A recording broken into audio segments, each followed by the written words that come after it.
If you've ever been the family apology offered with a tight smile while your sibling basks in applause, you already understand my world. My name is Lila Navarro, 27, resident late bloomer, college dropout, and supposedly directionless girl who handles calls for a living. Meanwhile, my brother Adrian is the glossy centerpiece of every conversation. Ivy League MBA, operations VP at a biotech firm, engaged to a woman whose family name comes with its own foundation. Mom circulates their engagement photos like seasonal newsletters. My small loft? She calls it my artsy detour. Whenever we gather, the hierarchy arrives right on schedule. Adrian outlines strategy, his fiancée glides through talk of philanthropy, and when eyes drift to me, Mom quickly redirects. Asterisk, that's nice.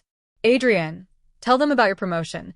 Asterisk, any photos I show end up forgotten on a side table. The wedding grew into a production. Historic estate. Designer gowns. Nearly 350 guests. I was listed as a bridesmaid until I wasn't. Optics, my mother said. Then, 3 weeks before the ceremony, my phone glowed with Adrian's name. Lila, we need to talk. His fiancée's parents, he explained, were very particular about the guest list. They wanted an image, one I apparently didn't fit. Asterisk might be better if you didn't come. These aren't really your kind of people. Hope you understand. Asterisk. I let the message sit, then typed back. Understood. He called immediately. Don't be dramatic. I'm not. You disinvited me. I won't come. Silence held. I flipped open my laptop and accepted a different invitation. The Western States Innovation Honors Gala. Same night as their wedding. Here's the part my family never cared to ask. I didn't leave college because I fell behind. I left because I was building something. During my sophomore year at UT Austin, I taught myself to code and created Ledgerly, a cloud-based CRM for freelancers and microbusinesses. Between $89 and $279 a month. When I dropped out, I had 40 paying clients. Then hundreds. Then thousands. Last year, $24 million annualized revenue. I kept the secondhand Corolla and the worn sneakers. Customer support. I told my parents when they asked, testing whether love needed a resume. Adrian's message confirmed the answer. I bought a deep green dress, simple and sharp. The gala ballroom smelled of orchids and ambition. At 7 p.m., right when Adrian's wedding musicians would be tuning their strings across the city, the governor stepped onto the stage. I sat at the front table with my CFO, Mira, and an old friend, Leo, whose drone startup just went public.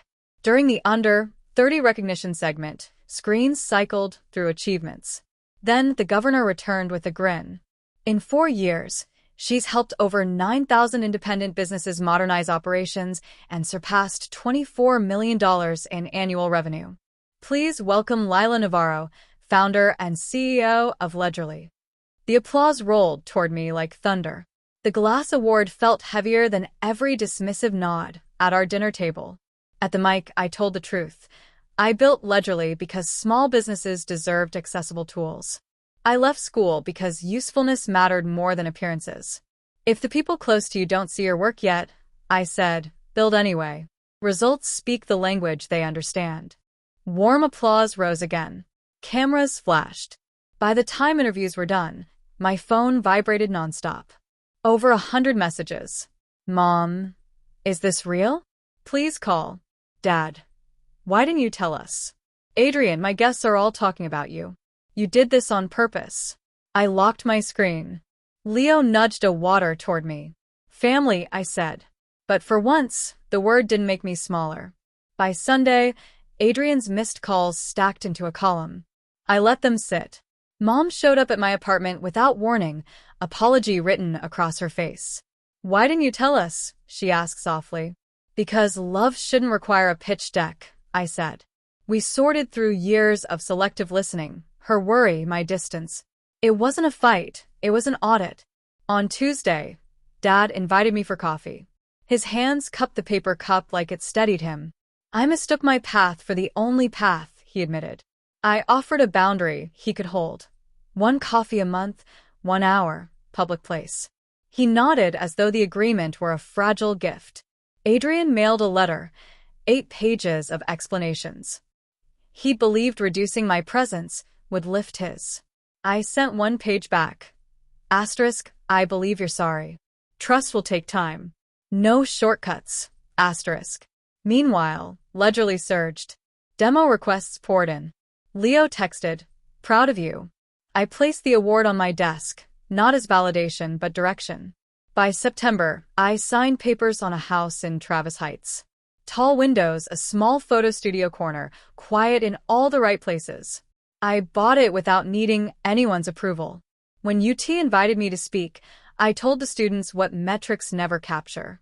Build the thing that tells the truth about you.